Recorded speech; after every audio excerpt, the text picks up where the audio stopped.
Hello everyone, today we are going to learn basic Visual Studio Code HTML, how to anchor text.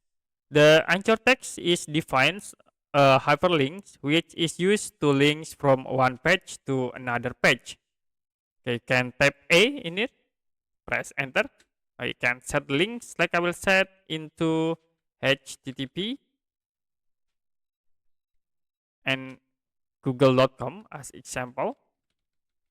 And you can set in here link to google.com. So this is for the text, and you can click file, save, and I will open to be show the links. If you click, it will be moved to the google.com. You also can set for the target like into blank. You can click again in here, target, and set into blank. Okay, you can click file and save. If you click the link, will be create new tabs with the google.com. Okay, that's it for basic Visual Studio Code HTML, how to anchor text.